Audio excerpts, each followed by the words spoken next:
lancinante de notre institution. C'est un signal fort qui démontre que vous avez pleinement mesuré la dimension économique, sociale et politique de la Poste. Nous sommes convaincus qu'à l'issue de cette rencontre, des recommandations pertinentes seront formulées et mises en œuvre. Monsieur le Premier ministre, grâce à l'initiative de votre gouvernement, l'espoir renaît au sein de la Poste et l'enthousiasme traduit la conviction que l'angoisse des lendemains incertains laissera place à la perspective des jours meilleurs. Le chemin fut long. L'histoire retiendra que durant 2 décennies, les travailleurs se sont illustrés par de mémorables mobilisations contre les fossoyeurs de diverses natures de la Poste, jadis fleuron national. Nos combats n'ont pas seulement été faits de sueur et de sacrifices, ils ont aussi été marqués par des contributions constructives destinées à pallier le déficit d'initiative ou de vision des gouvernants. En témoignent plusieurs documents produits et au fil des ans, dont le plus récent est issu du panel organisé par les travailleurs le 1er mai dernier sur le thème New Deal technologique, quelle opportunité pour la Poste. Cette journée de réflexion qui avait réuni tous les acteurs de l'écosystème postal et du numérique avait comme objectif de dresser un diagnostic lucide de la situation actuelle de la Poste, d'explorer les synergies entre le New Deal technologique et le repositionnement de l'entreprise, d'identifier les leviers des programmes susceptibles de soutenir sa transformation digitale.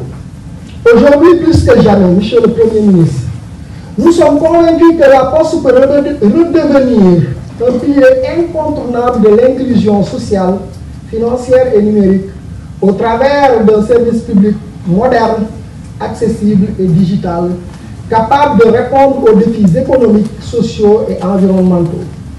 Pour ce faire, Monsieur le Premier ministre, nous avons en tout cas suivi avec intérêt les mesures de restructuration. Naturellement, le pan en tout cas évoqué, décliné, naturellement pour la maîtrise des charges, signifie qu'un élément, en tout cas de l'aspect global de la situation. Aujourd'hui, je pense que pour parvenir à un équilibre et redresser la Poste, il faut aussi agir sur le chiffre d'affaires qui est en train de baisser de manière drastique. Et cela est la résultante d'une situation économique très préoccupante. À la lumière de ce qui est présenté, aujourd'hui, il est en tout cas question de se poser la question de savoir comment faire en tout cas pour procéder au redressement, mais aussi à la relance des activités de la Poste. En tout cas, les mesures de redressement qui sont préconisées nous semblent en tant que travailleurs insuffisants eu égard en tout cas à la situation dramatique de la Poste. Aujourd'hui, pour redresser, il faut corriger la structuration financière de l'entreprise. Aujourd'hui, l'activité est à l'arrêt. Il faut le dire, l'entreprise n'a plus la capacité d'investir depuis plusieurs années. Si vous allez dans les bureaux de poste, le matériel informatique parfois est absent, est en manque. Aujourd'hui, nous manquons de tout. La logistique manque alors que nous sommes une entreprise de courrier. Naturellement, il faut investir. Et pour investir, il faut naturellement des fonds.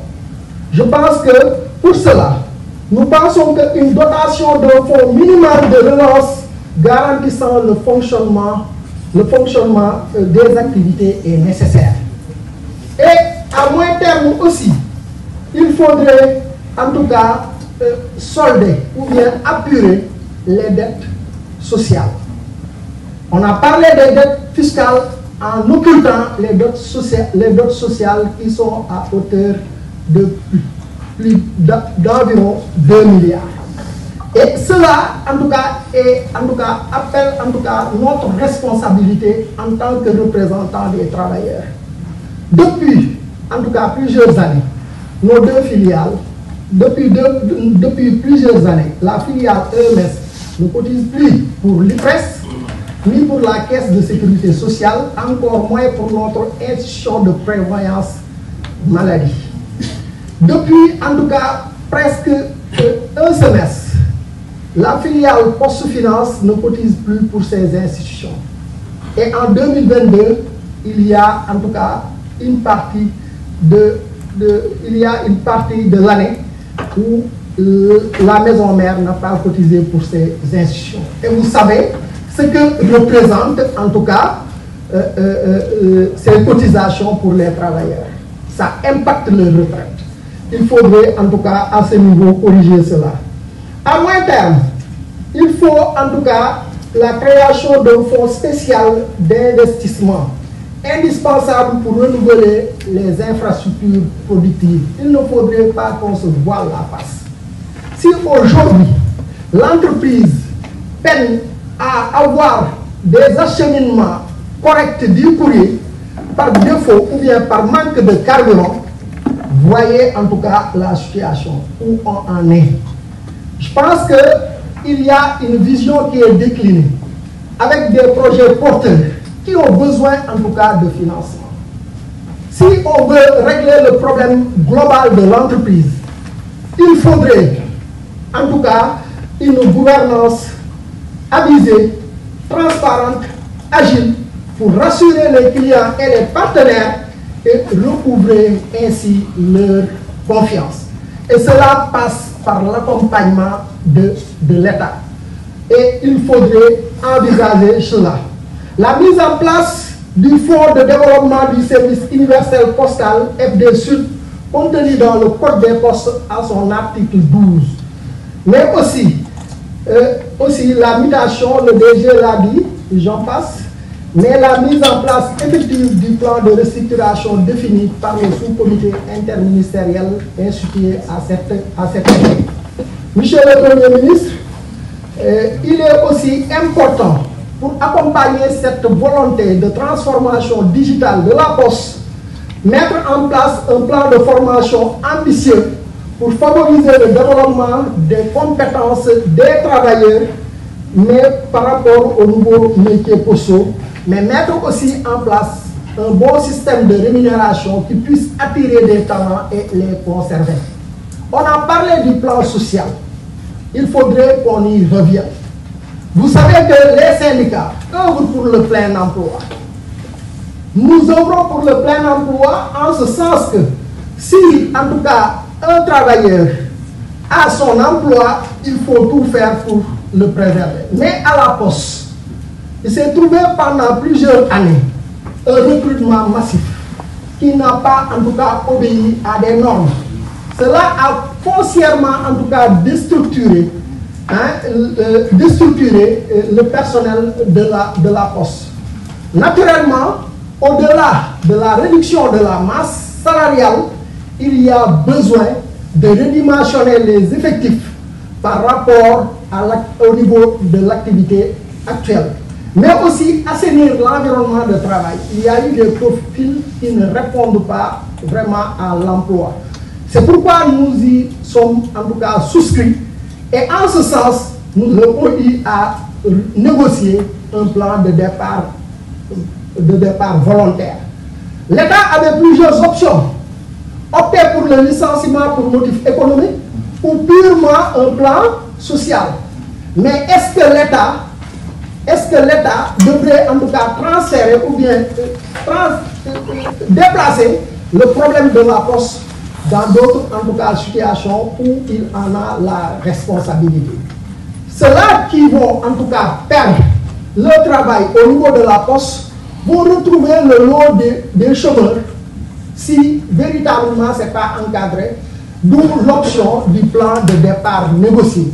En notre sens, cela devrait être en tout cas attractif pour permettre aux candidats au départ de pouvoir avoir une reconversion, d'entreprendre éventuellement et de ne pas venir en tout cas grossir le rang des chômeurs de la Poste. C'est ça en tout cas notre option. Et nous pensons que dans une démarche inclusive, il est possible de trouver des solutions pareilles. Sur ce, je vous remercie de votre aimable attention. Merci beaucoup. Vous avez parlé du plan social à la fin. Monsieur, est-ce que vous pensez que le plan social est pertinent à court terme? Parce que si j'ai bien compris votre analyse, vous pensez qu'il faut prendre des mesures sur le chiffre d'affaires, l'opération, l'organisation, et c'est à la fin seulement que vous parlez de plan social. Est-ce qu'on va avoir des problèmes avec les syndicats si dans le cadre de la restructuration, parmi les premières mesures, conformément à ce qui est déjà préparé par l'État, on devrait se séparer d'une partie du personnel? Naturellement, c'est ça que j'ai dit, que les syndicats ont adhéré à ce plan.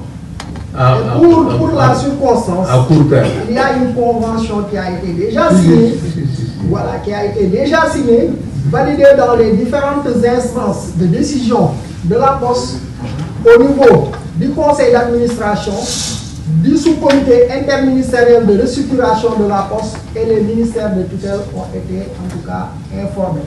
Je dis que pour régler de manière en tout cas globale la situation de la Poste, il faut agir sur deux leviers.